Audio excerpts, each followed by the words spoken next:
पूजनीय संत समाज, धर्म प्रेमी बंधुओं, श्रद्धा मूर्ति देवियों, सद्गुरु कबीर हमें मानव जीवन की विशेषता,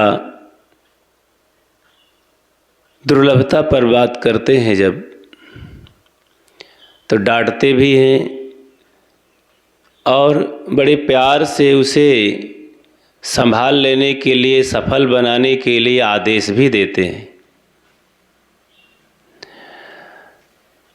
क्योंकि मानव जीवन जैसा, मानव तन जैसा इस धरती पर और कोई कल्याण का साधन नहीं है।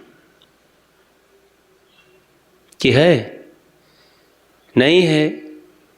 शास्त्रों को पढ़ने से, विवेकियों के सत्संग विचार सुनने से और स्वयं विवेक विचार से मनन करने पर प्रत्यक्ष देखने में आता है कि मानव जीवन जैसा विवेक संपन्न साधन, धाम और मुक्ति का द्वार, सब प्रकार से सक्षम जीवन, मनन चिंतन अध्ययन और मन इंद्रियों से युक्त सौभाग्यशाली प्राणी है। और इसमें फिर गुरुजनों की खोज करके अपने जीवन के रहस्य को देखना, खोलना, पता लगाना, ये पूरा का पूरा साधन है। और जगहों में और शरीर में कहीं ये व्यवस्था नहीं है। सद्गुरु कहते हैं, मानुष जन्म दुर्लभ है, बार न दूजी बार, पक्का फल जो गिर पड़ा, बहुर न लागे डार। मानुष जन्म नर पाए के, चूके अब की घात, जाए परे भव चक्र में, सहे घनेरी लात। तो मनुष्य जन्म की विशेषता पर हमें दिग्दर्शन कराते हैं और इसमें साधना करके कल्याण करने के लिए वे निवेदन भी करते हैं। करुणा से विगलित होकर के, दया करके हम प्राणियों पर, मनुष्यों पर वे निवेदन करने लगते हैं, प्रार्थना करने लगते हैं। कैसे? वे कहते हैं, दादा भाई बाप के लेखे चरणन हुई हो बंदा, अब की पुरिया जो निर्वारे सोजन सदा आनंदा। इसमें उनकी करुणा झलकती है, प्रेम झलकता है। वे नहीं चाहते हैं कि ये मानव जीवन सर पा करके असफल हो जाए। वे चाहते हैं कि सफल हो जाए। जीवन रहते रहते स्वस्थ समय में ही पूरा का पूरा दोष मुक्त जीवन हो जाए, मुक्ति की प्राप्ति हो जाए, यही चाहते हैं। और कहते हैं कि इसके लिए कि जियत न तरो मुए का तरी हो। अधिकतम पुरा काल से धार्मिकों ने ये दिलासा देकर के रखा समाज को, मानव जगत को, कि अरे ठीक है, खाओ पियो मौज करो और दान धर्म यहाँ करो और दान दक्षिणा दे करके कथा भागवत सुनो, स्वर्ग में जाओगे तो वहाँ सुख मिलेगा। लेकिन सद्गुरु कबीर इस पर भरोसा नहीं रखते हैं। वे अपने आप इसी जीवन में प्रत्यक्ष साधना में विश्वास रखते हैं, भरोसा रखते हैं। इसलिए वे कहते हैं, जियत न तरो मुए का तरी हो, जियते जो न तरे। जीते जी नहीं तरोगे तो मरने के बाद क्या तरोगे। कौन ऐसी शक्ति है तुम्हें जीते जी न तार करके मरने पर तारती है?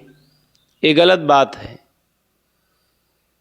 तो इस तरह से हर पहलू पर, जीवन के, मानव जीवन के हर बिंदु पर वो प्रकाश डालते हुए, महिमा बताते हुए, विशेषता बताते हुए डांट फटकार भी करते हैं।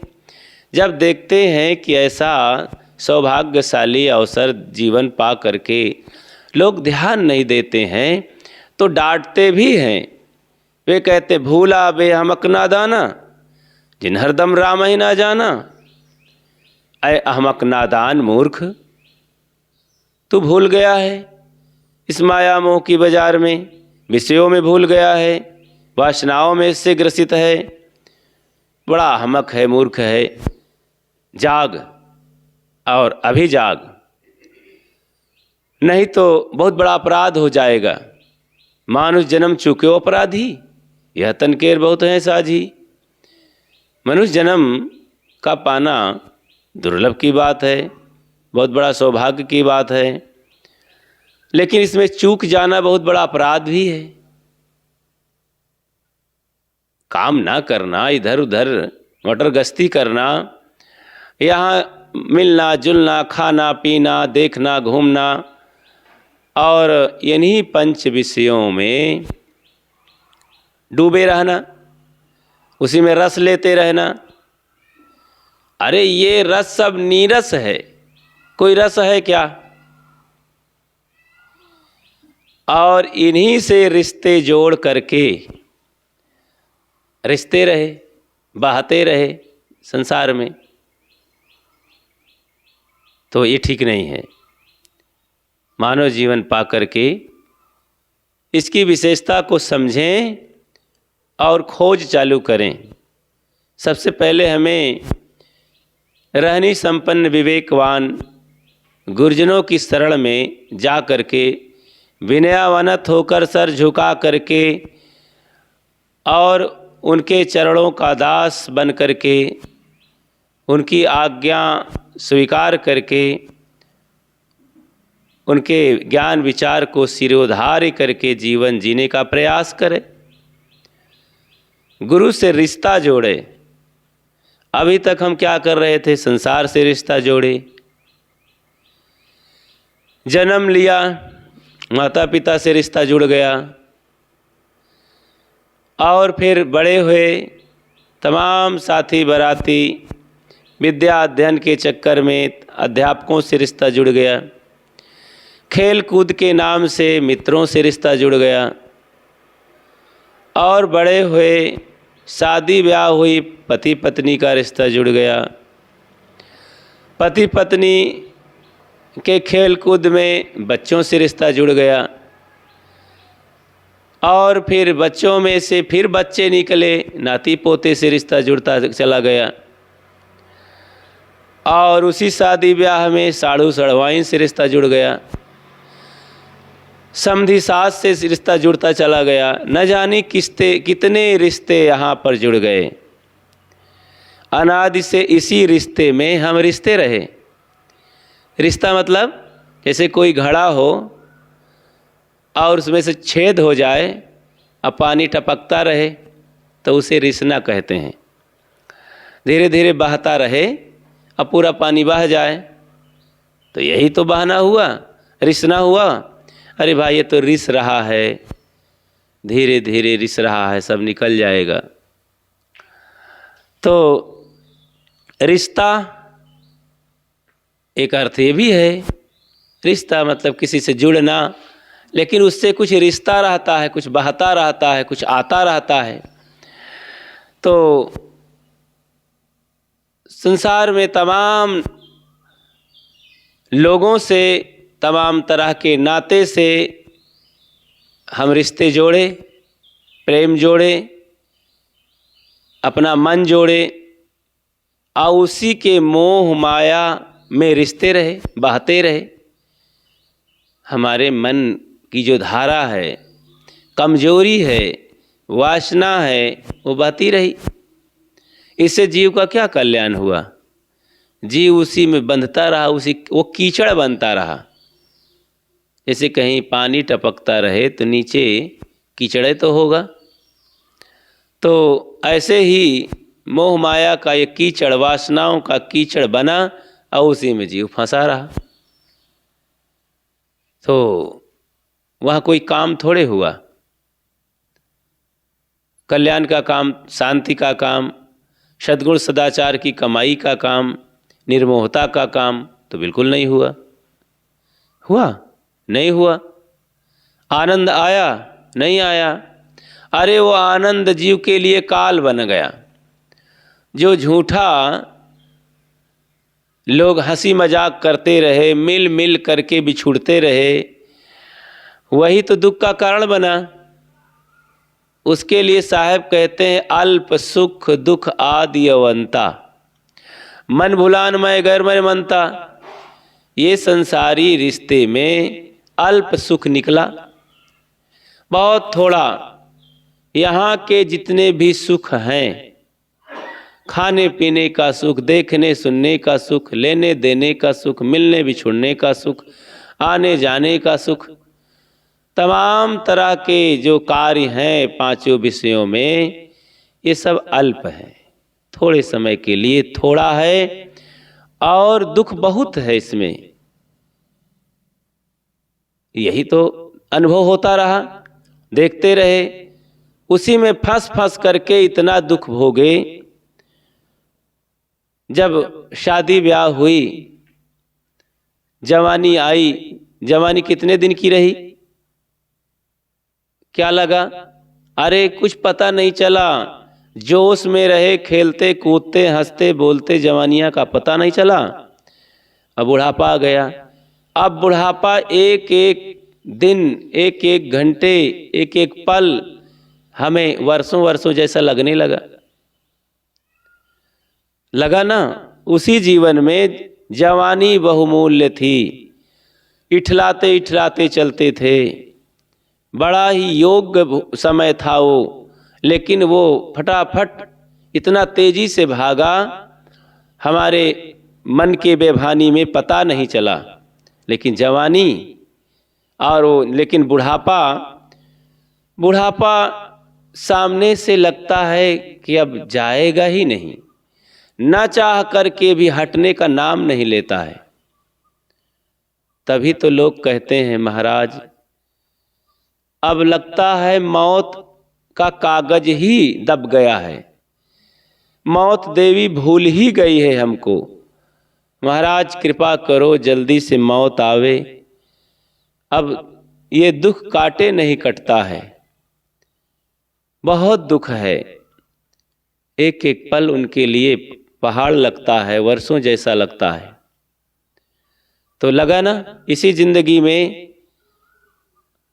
और सुख तो अल्प लगा, लेकिन दुख पहाड़ जैसा लगा। हर चीज थोड़ा मिले, कोई मित्र आया बहुत दिनों में मिले, कितना देर सुख लगा, थोड़ी देर मिलने जुलने का, बोलने बतियाने का सुख लगा, फिर अपने अपने मोबाइल में ले करके भूल गए, अपने बतियाने लगे दूसरों से, उसको पानी पिंगल करा के कह दिए जाओ भैया आराम करो। अगर वो 2-4 दिन रहना चाहे, कोई आया है तो, बड़ा आनंद आ गया है तो, अगर वो रहना चाहे तो बड़ा दुख प्रकट हो जाएगा, तब तो भारी दुख। ऐसा कुछ हो जाएगा जीवन भर के लिए भी रिश्ता छूटने की नौबत आ जाएगी। कहाँ सुख है उसमें? थोड़ा सुख रहा, लेकिन उसी में से अपार बहुत दुख निकला। साहब की बातें ऐसे ही नहीं हैं लाल बुझक्कड़ की तरह, बहुत बड़ी उसमें शक्ति समाई हुई, बहुत बड़ा अनुभव समाया हुआ है। अल्प सुख दुख आदि अवंता, मन भुलान मैं गैर मन मनता। अल्प सुख है, थोड़ा सुख है, निश्चित है, इसको ये नहीं कहा जा सकता कोई सुख नहीं है। खाने में तो कितना सुख आता है, देखने में सुख आता है, लोग आए तो मिलने में सुख आता, कितनी गुदगुदी लगती है। लोग मिले, लगता है आहा, एकदम से उदासी ही चली गई सब, थोड़ा सुख तो मिलता है, लेकिन दुख बहुत है उसी में। दूसरे पहलू में दुख ही दुख है, आदि अंता। तो उसका कोई अंत नहीं है, शुरू होता है तो अंत नहीं होता है। यही तो है, खाते समय भोजन में सुख आता तो है ना। स्वादिष्ट भोजन, पौष्टिक भोजन, बड़े प्रेम से मिला हुआ भोजन, आनंद क्यों नहीं आएगा? सुख तो मिलेगा, तभी तो भीतर घुट होगा, नहीं तो जाएगा ही नहीं। अगर स्वादिष्ट नहीं है, भोजन देने वाले ने प्रेम से नहीं दिया है, तो भीतर से अहंकार जगता है और तुरंत आदमी कहता है खाने वाला कि तेरा ही भोजन है, मुझे भोजन नहीं मिला, मैं भूखा रह लूँगा लेकिन तेरा भोजन नहीं करूँगा। उसे आनंद नहीं आता। तो प्रेम से मिला हुआ और स्वादिष्ट भोजन मिला हुआ तो आनंद, तब तो आदमी ज़्यादा ही चढ़ा लेता है। तो आनंद तो है, सुख तो है, लेकिन उसी को खा करके जब बीमार पड़ता है, तकलीफ में हो जाता है, जरा सा ज़्यादा भोजन हो गया तो कई घंटे और हो सकता है कई दिन और यहाँ तक कि जीवन भर के लिए वे बीमार हो सकता है। अब बीमार होने पर सुख कहाँ? दुख ही दुख तो है। लोग इसी आनंद को लेने में दुर्व्यसन को अपनाए, बीड़ी पिए, तंबाकू खाए, गांजा पिए, भांग खाए, शराब पिए, अनेक तरह के नशीले पदार्थ आनंद लेने के चक्कर में ही खाए पिए, आदत बन गई, उसमें आनंद आया, लोग मजा लिए, लेकिन जिंदगी भर के लिए रोगग्रस्त हो गए, धन सब चला गया घर का, बदनाम हो गए, जिंदगी नारकी हो गई और चारों तरफ से गालियां मिली और अंततः मर गए। तो पछताते पछताते सड़ते हुए मर गए इसी सुख के चक्कर में। वो सुख ना लेते, पहले से निराश हो जाते, नहीं मुझे ये सुख नहीं चाहिए, तो उनका जीवन सरस हो जाता। अरे ये सब जिसको हम रिश्ता कहते हैं और जहाँ पर रस आ रहा है, वहीं तो निरस्ता बैठी हुई है, भरी हुई है, वहीं तो दुख समाया हुआ है। ऐसे तमाम रिश्तों में फंस करके रस लेते लेते मनुष्य का जीवन नीरस हो गया।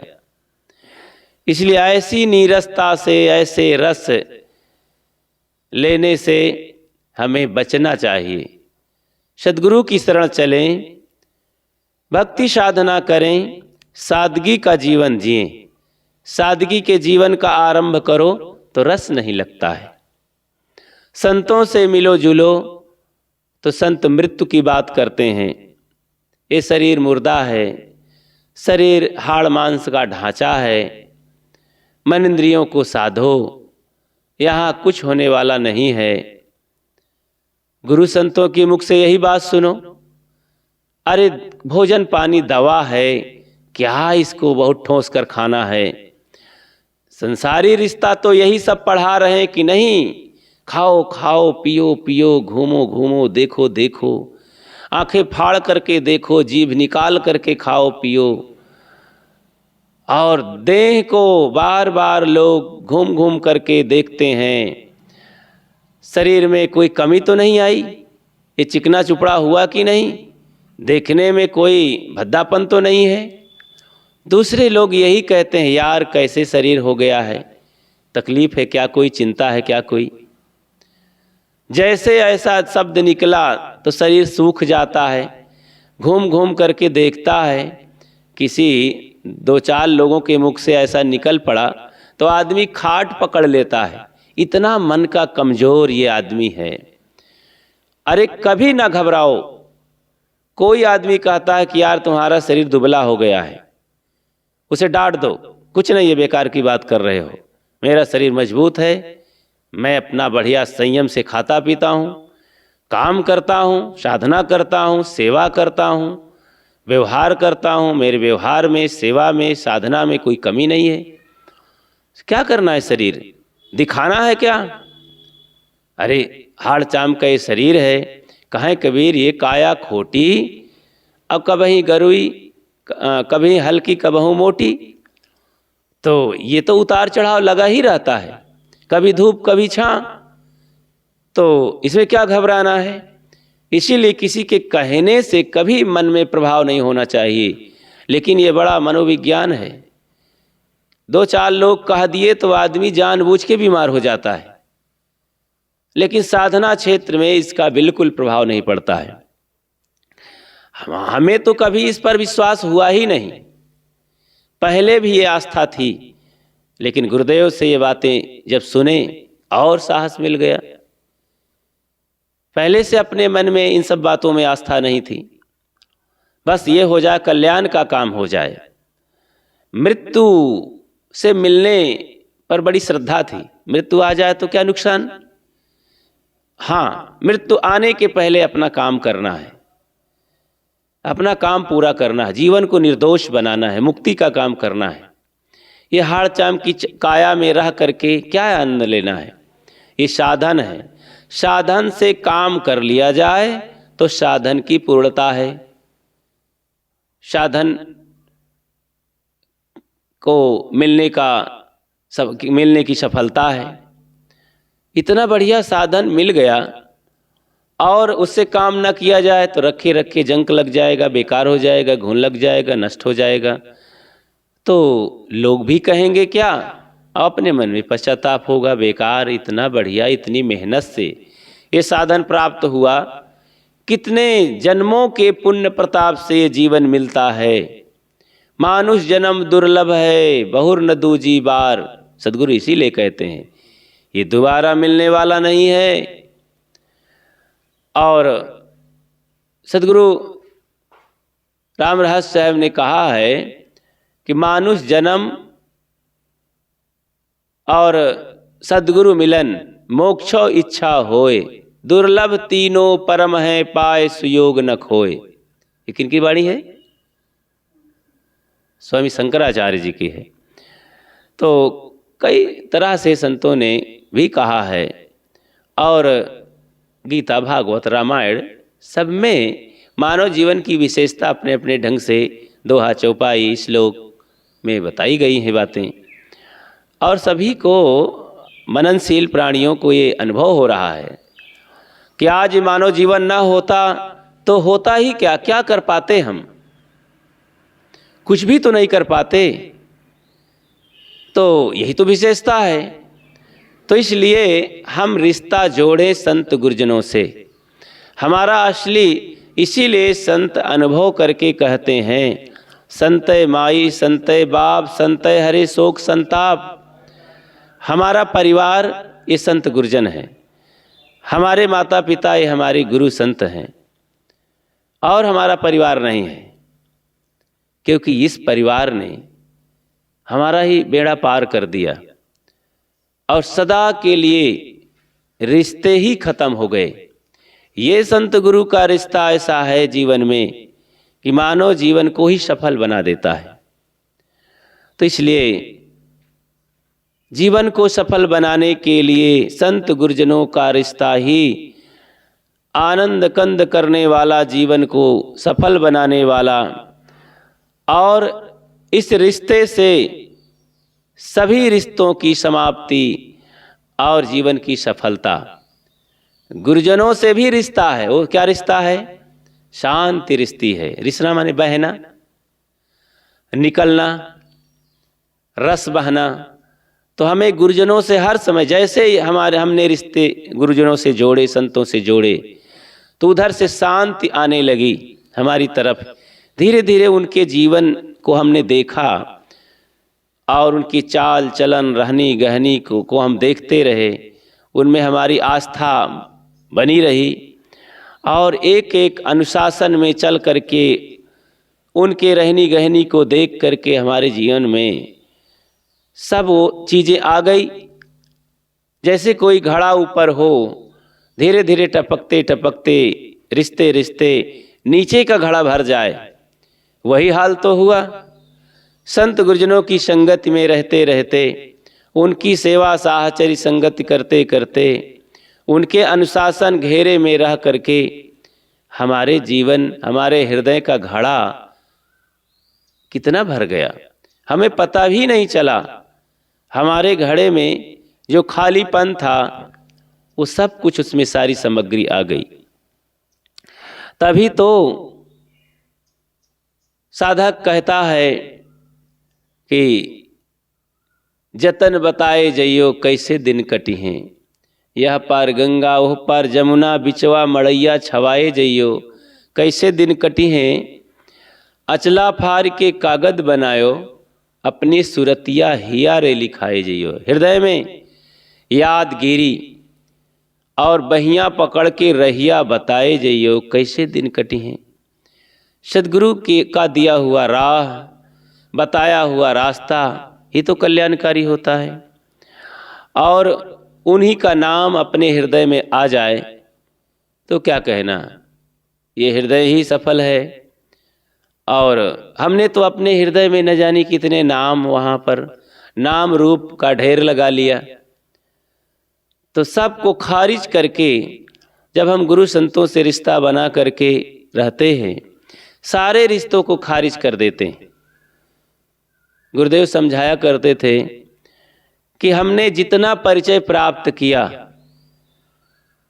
अब उसे ढीला करना है, छोड़ना है। अब अपरिचितों से परिचय बनाना है, परिचित होना है। अपरिचय क्या चीज़ है? अभी तक हम जितने लोगों से अपरिचित रहे, लोग मतलब यहाँ सद्गुण सदाचार से, अनादिकाल से हम अगर गुरु से परिचित हो गए होते, संतों से परिचित हो गए होते, उनसे परिचय प्राप्त किए होते, तो सद्गुण सदाचार हमारे जीवन में आ जाता। दया, क्षमा, शील, संतोष, धीर, विचार, गुरु भक्ति, आत्मज्ञान, करुणा, दया, ये सारे जो कल्याणकारी धन हैं, सामग्री है, इनसे हमारा परिचय हो गया होता। हम तो इन सब चीज़ों से अपरिचित रहे, परिचय करते रहे काम से, क्रोध से, लोभ से, मोह से, राग से, द्वेष से, तमाम तरह के भाई बंधु नाते गोते, जीजा चाचा फूफा, सभी के रिश्ते में डूब गए। होश ही ना रह गया कि कल्याण के कहीं और रिश्ते होते हैं। अरे ये तो सब बंधन देने वाले साबित हुए, सिद्ध हुए। इन्हीं सबके रिश्ते में इतने बंधन हमारे मजबूत हो गए कि क्या कहें, अनादिकाल से उन्हीं बंधनों में जकड़े पड़े रहे। अब हमें नए रिश्ते जोड़ना है। गुरुजनों से रिश्ता जोड़ो, संतों से, विवेकवानों से रिश्ता जोड़ो। उनके रिश्ते जोड़ने से हमें प्राप्त होगा कि हमने अपनी आत्मा से रिश्ता जोड़ लिया। आत्मा के रिश्ते जोड़ने से और आत्मा की सारी सामग्री दिखाई देने लगती है, जिसे हम दया, क्षमा, शील, संतोष कहते हैं, सद्गुण के नाम से जानते हैं, शील के नाम से जानते हैं उसे हम। साहब ने कहा ना कि सद्गुण साथी जीव के जहाँ चोर मगमांझ, आयु भर रक्षा करे जब तक अंत न सांझ। सद्गुण साथी किसके साथी? हमारे साथी, जीव के साथी, आत्मा के साथी हैं। और ये कोई एक दिन, दो दिन, चार दिन के साथी नहीं है। जब तक अंत न सांझ, जब तक जीवन का ये समाप्त नहीं हो जाएगा। और ये जीव के साथी हैं। शरीर समाप्त होगा ना, जीव तो समाप्त नहीं होगा, तो शरीर के साथी थोड़े हैं। ये जीव के साथी इसलिए कभी समाप्त होने वाले नहीं हैं। ये स्वभाव ही है, ये जीव के गुण ही है। इसलिए हम सद्गुण साथी बनाएं, उनसे हम परिचय प्राप्त करें, उनको मित्र चुनें, उनको अपना माने, उनसे अपना रिश्तेदार समझें, उन रिश्तेदारों से प्रेम करें। ये जितने हम रिश्तेदार बनाए हैं, रिश्ते बनाए हैं, बाहर तो सब छूट जाने वाले हैं, सब राग रंग में डुबाने वाले हैं। और उन्हीं में हम आज तक यही तो बंधन बनाते रहे, काम रस से जुड़े रहे, राम रस तो जाने ही नहीं।